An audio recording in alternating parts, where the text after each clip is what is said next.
आया तो मैंने फिर से पूछा, ये दो प्रिंट्स आ गए।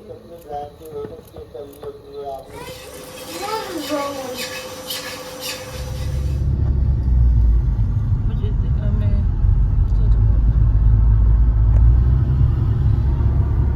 बोलूँ क्या? अस्सलाम वालेकुम जनाब, कैसे हैं आप लोग? उम्मीद है कि आप लोग अच्छे होंगे। ये मेरे मियाँ लेकर आए थे बड़ा कैन दूध का। कहने लगे कि इसके ऊपर मलाई जमाओ, इसको हल्की आंच पे रख के, और फिर जो बाकी दूध बचे उसका तुम मुझे मिठाई बना के दो, वो कलाकंद बना के दो। मैंने जो हुक्म, फिर मैंने जो ये फ्रीज़ कर दिया था मैंने दूध, अब मैंने कल रात निकाला है, तो अभी इसको मैं बॉईल करने के लिए रखूँगी। तकरीबन को 1-1.5 घंटा ये बॉईल होता रहेगा हल्की आंच पे, तो इसकी मलाई जम जाएगी और फिर बाकी दूध की मैं मिठाई बनाऊँगी, आपके साथ शेयर करूँगी। पहले भी मेरे ख्याल में मैं कर चुकी हूँ एक आध दफ़ा मिठाई। लाइव तो नहीं दिखा सकी, रिकॉर्डिंग कर ली है, वो देख लेगी इंशाल्लाह। अभी मेरे ख्याल में आज के व्लॉग में तो मिठाई नहीं है, लेकिन कल या परसों के व्लॉग में मिठाई ज़रूर डालूँगी मैं। और नमक डाल दिया था मैंने आटे में, आटा थोड़ा सा कम था, आटा ख़त्म हो गया था, तो मैंने आप ही को बोला कि लिख लो आटा भी लेना है। आज बहुत सारी चीज़ें ख़त्म हो गई थी तो वो लेनी है। पराठे ज़्यादा नहीं बनाने थे, 4-5 पराठे बनाने थे, क्योंकि मियाँ हमारे खुद ही उठ के उन्होंने चाय बना ली थी अपने लिए, और क्रोसॉन रखे थे वो खा लिए थे, तो कहने लगे कि मेरे लिए ज़्यादा नहीं बनाना, बस एक आध पराठा ही खाऊंगा। आटा गूंदा, आटा गूंदने के बाद मैंने बनाई टमाटर की चटनी, वो भी आपके साथ शेयर करेंगे। जैसे कि मैंने कहा कि हम लोग टमाटर की चटनी में ज़्यादा कुछ नहीं डालते, तेल, नमक, हरी मिर्चें और टमाटर, बस इसी को हल्की आंच पे रख देते हैं। अगर टाइम कम हो तो कुकर में रख देती हूँ मैं, छोटे कुकर में, उसमें जल्दी बन जाती है। और टमाटर की चटनी बहुत मज़े की लगती है पराठे के साथ। मेरे पास तो उसकी लहसुन की चटनी लाल वाली जो हम लोग खिचड़ी या पुलाव के साथ खाते हैं, वो भी बनी हुई रखी थी, मेरी फेवरेट है। मैं पराठे के साथ अगर बनी हुई हो तो मैं इसको जाने नहीं देती हाथ से। चाय, ये वाली लहसुन की चटनी और पराठा, ये मेरा फेवरेट है। और बहुत सारे लोगों का ये फेवरेट होता है। लोग सुबह के नाश्ते में पराठा, अंडा, चाय खाते हैं। मुझे अंडा इतना ज़्यादा मुझे पसंद नहीं है, तो मैं यही चटनी खा लेती हूँ, बहुत मज़े की लगती है। बहरहाल बहुत किचन फैला हुआ था आज। किचन की लंबी सफाई होनी थी पूरे किचन में, मतलब साबुन का कपड़ा लगना था दीवारों पे, इस पे उस पे। माइक्रोवेव साफ़ होना था, अवन साफ़ होना था, फ्रिज साफ़ होना था, सब कुछ आज हमने सोचा था कि क्लीन करेंगे, क्योंकि टाइम नहीं मिलता। 2 हफ्ते में हम लोग ज़रूर एक दफ़ा किचन साफ़ करते हैं।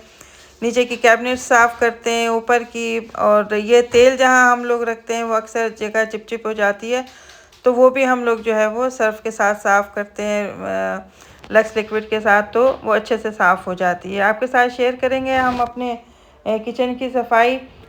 मैंने कल रात ही ओट्स बनाए थे, यानी दलिया बनाया था, वो भी एज़ इट इज़ रखा था, सिर्फ एक बंदे ने खाया था, बाकी बचा हुआ था, तो मैंने बोला वो भी गर्म कर लूँगी। आटा गूंद गया था, बाकी रह गई थी हमारी टमाटर की चटनी और ज़ीरे वाले आलू, वो मैं आपके सामने भी काटूंगी और फिर आपके सामने ही उसको मैं चढ़ाऊंगी। चाय में मैंने सिर्फ 2 चम्मच शक्कर डाली थी, ज़्यादा डालो तो डांट खाने को मिलती है कि चाय में शक्कर ज़्यादा है, कम डालो तो डांट खाने को मिलती है। आज मैंने बिल्कुल नॉर्मल चाय में शक्कर डाली। कम डालो तो बेटी उठ के फिर शक्कर और डालती है उसके अंदर, तो मैंने बोला कि आज नॉर्मल ही बनाते हैं। बहरहाल ऑमलेट के लिए मैंने 2 छोटी प्याज़ें निकाल ली थी, फ्रिज में कटी हुई हाफ़ हाफ़ रखी हुई थी, तो मैंने बोला इन्हीं से ऑमलेट बना लेती हूँ। और आलू, पता नहीं हम इंडियन पाकिस्तानियों की मरगूब ग़िज़ा है या पूरे ऑल ओवर दी वर्ल्ड आलू शौक़ से खाए जाते हैं, इसमें मुझे कन्फ्यूजन रहती है। मेरे ख़्याल में हम पाकिस्तानी इंडियन आलू के बगैर नहीं रह सकते। बाकी कौमों का मुझे पता नहीं है। हमारे यहाँ ऐसा हिसाब है कि किचन में अगर आलू ख़त्म हो जाए तो बच्चे कहते हैं कि हमें सांस नहीं आ रही, ठीक है ना। आलूओं के बगैर जो है वो इतना ज़्यादा इन लोगों को टेंशन है। हमारी पूरी फैमिली आलू खोर है। आलू खो रहे हैं ये लोग, पता नहीं क्या। मुझे तो आलू देख के हैबत होनी शुरू हो जाती है।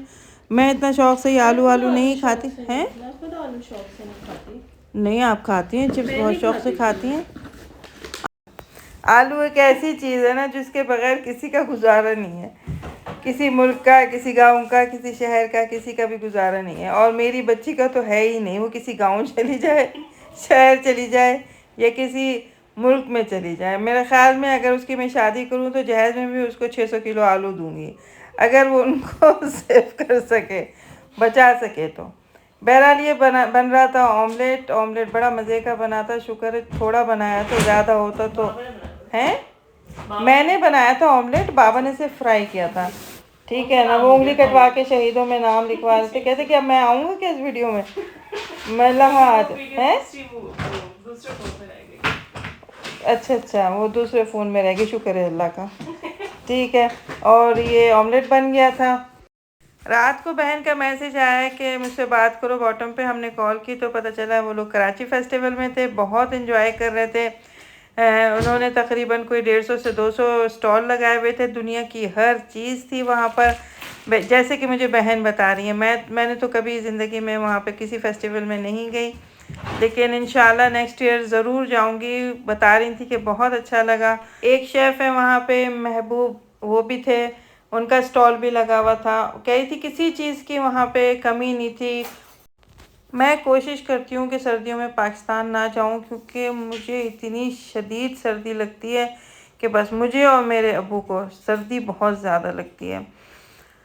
और अच्छा, गर्मियों में जाया नहीं जाता कि बहुत ज़्यादा गर्मी है, सर्दियों में सर्दी की वजह से नहीं जाया जाता। बीच का मौसम रह जाता है ये मार्च का और फेब के आखिर का और मार्च का चलो एंड भी ठीक रहता है, उधर उसमें भी इतनी ज़्यादा गर्मी नहीं होती, वो सही रहता है। इसके अलावा जो है वो मुझसे सोचा भी नहीं जाता कि मैं किस मौसम में पाकिस्तान जाऊंगी। मजबूरी हो तो चली जाती हूँ। पिछली दफ़ा दिसंबर में मैं पाकिस्तान गई थी, या अल्लाह, ऐसा लग रहा था कि कभी मैं इस सर्दी से निकल नहीं पाऊँगी।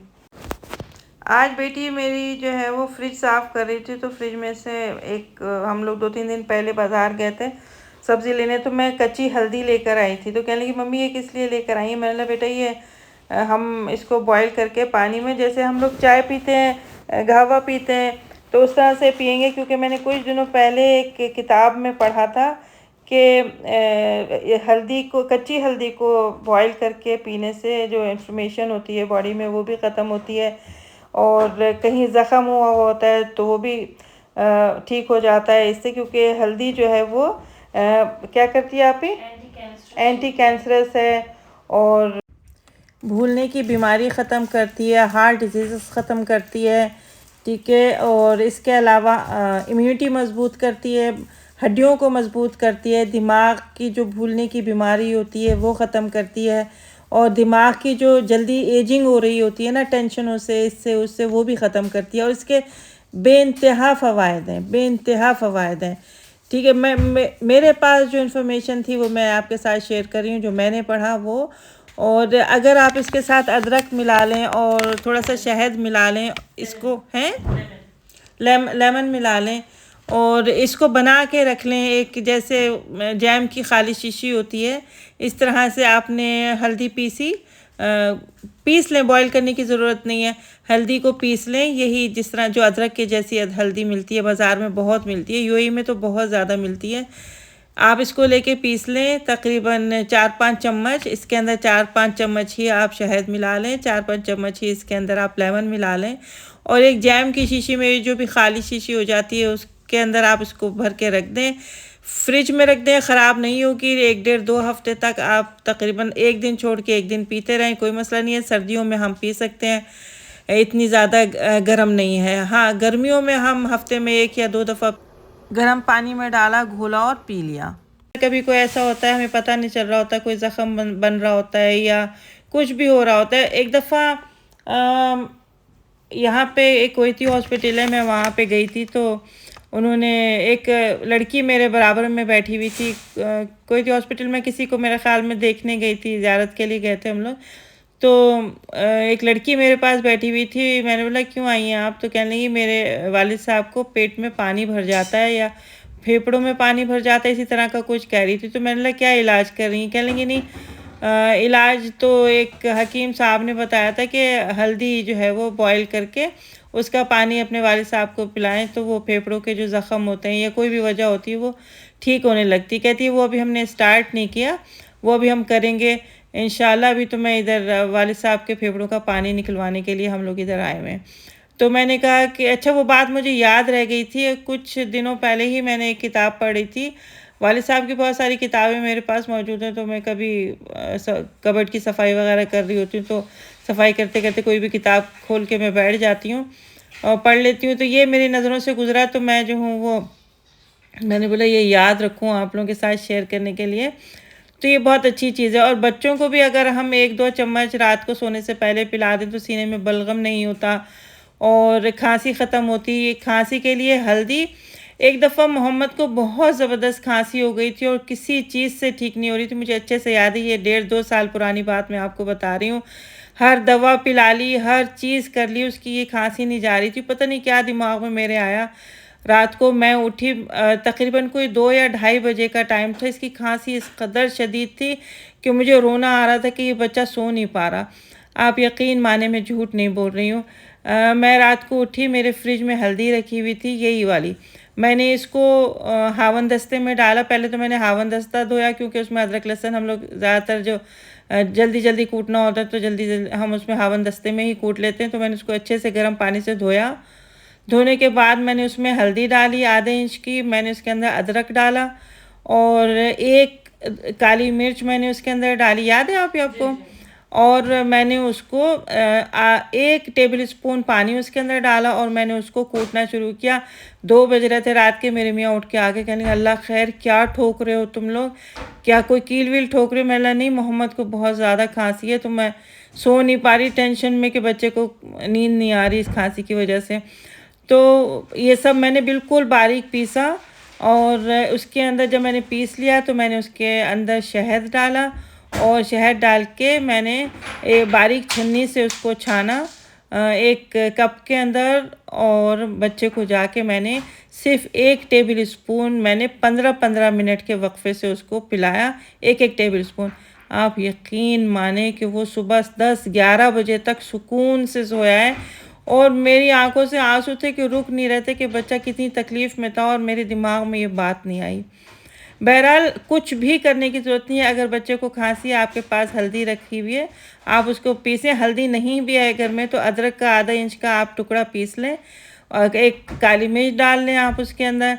और जब वो पिस जाए अदरक और काली मिर्च अच्छे से, आप उसके अंदर शहद ऐड करें और बच्चे को 1 टीस्पून आप पिला दें। अगर छोटा बच्चा है तो टीस्पून पिला दें, अगर 6-7 साल का बच्चा है तो 1 टेबल स्पून 15-15 मिनट के वक्फे से 2-3 दफ़ा पिला दें, बच्चे को सुकून आ जाएगा।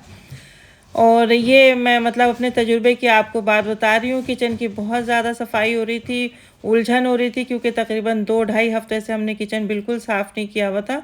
मतलब ऊपर ऊपर से सफाई होती थी, ये मशीनें जो रखी हुई थी ये साफ़ नहीं हो पा रही थी, ठीक है, कभी ये काम निकल जाता था कभी वो। और इस हफ्ते शादियाँ भी हमारे यहाँ, शादियाँ खुशियाँ माशाल्लाह बहुत ज़्यादा थी तो हम लोग कुछ कर नहीं पाए काम वाम।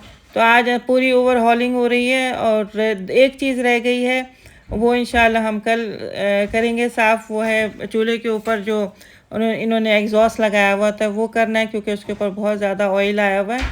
उसके लिए कोई अच्छा सा हम लोग जो है वो स्प्रे लेके आएंगे इंशाल्लाह, फिर वो करेंगे साफ़। हुमैरा रमज़ान, आपका शुक्रिया कि आपने कमेंट किया और बहुत सारे लोगों ने कमेंट किया है। नाम मुझे सिर्फ हुमैरा रमज़ान का याद रह गया है और आप लोग ज़रूर कमेंट किया कीजिए। और जो नए हैं हमारा ब्लॉग देख रहे हैं तो प्लीज़ सब्सक्राइब कीजिए, लाइक कीजिए और कमेंट भी कर दिया कीजिए। इंतज़ार रहता है हम लोगों को। हम लोग जब रात को सारे काम हम निपटा के बैठते हैं माँ बेटी तो कमेंट ज़रूर पढ़ते हैं आप लोगों के और जवाब भी दे देते हैं। और बाकी रह गए हैं अब किचन के टाइल्स और एग्जॉस्ट, वो साफ़ करना है। बाकी सब साफ़ हो चुका है। जब किचन पूरा साफ़ हो जाता है तो उसके जो वर्क टॉप है हम लोग इसको गर्म पानी से एक दफ़ा गर्म पानी इसके ऊपर डाल के और जब पानी थोड़ा सा ठंडा हो जाता है हम टिश्यू पेपर से इसको साफ़ कर देते हैं। और हमेशा हम तकरीबन कोई 3 या 4 दिन हम लोग एक कपड़ा इस्तेमाल करते हैं किचन में, फिर हम इसको फेंक देते हैं क्योंकि फिर उसके अंदर से एक अजीब सी स्मेल आने लगती है। चाहे उसको किसी तरह से भी धो लो वो उसकी स्मेल नहीं जाती। बहुत ज़्यादा इसको भिगो के किसी चीज़ में सर्फ में किसी में रखना पड़ता है। तो उससे बेहतर ये है कि आप जो है वो 5 रुपए के 10 पीस 10-11 पीस मिल जाते हैं, वो आप यूज़ करें उसको और किचन साफ़ करें, आप फेंक दें, वो ज़्यादा बेहतर रहता है। और कैबिनेट साफ़ ही साफ़ कर रही थी। जब हम पूरे बर्तन धो लेते हैं तो पानी को केटल में खौला के उस बेसन को हम जो है वो गर्म पानी से धो देते हैं। इससे ये होता है कि वो जो नालियों में घी वगैरह तेल वगैरह जमा हुआ होता है वो भी जो है वो मेल्ट हो जाता है और नालियाँ क्लॉग नहीं होती हैं। तो चलें, अपना ढेर सारा ख्याल रखें और हमें दुआओं में याद रखें। अपने माँ बाप का ख्याल रखें, बहन भाइयों का रखें, इर्द गिर्द लोगों का रखें और अपने पड़ोसियों का रखें। यकीन माने कि अच्छे पड़ोसी एक नेमत से कम नहीं होते। तो इसके लिए अल्लाह ताला का ज़रूर हमें शुक्र अदा करना चाहिए। अल्लाह हाफिज़।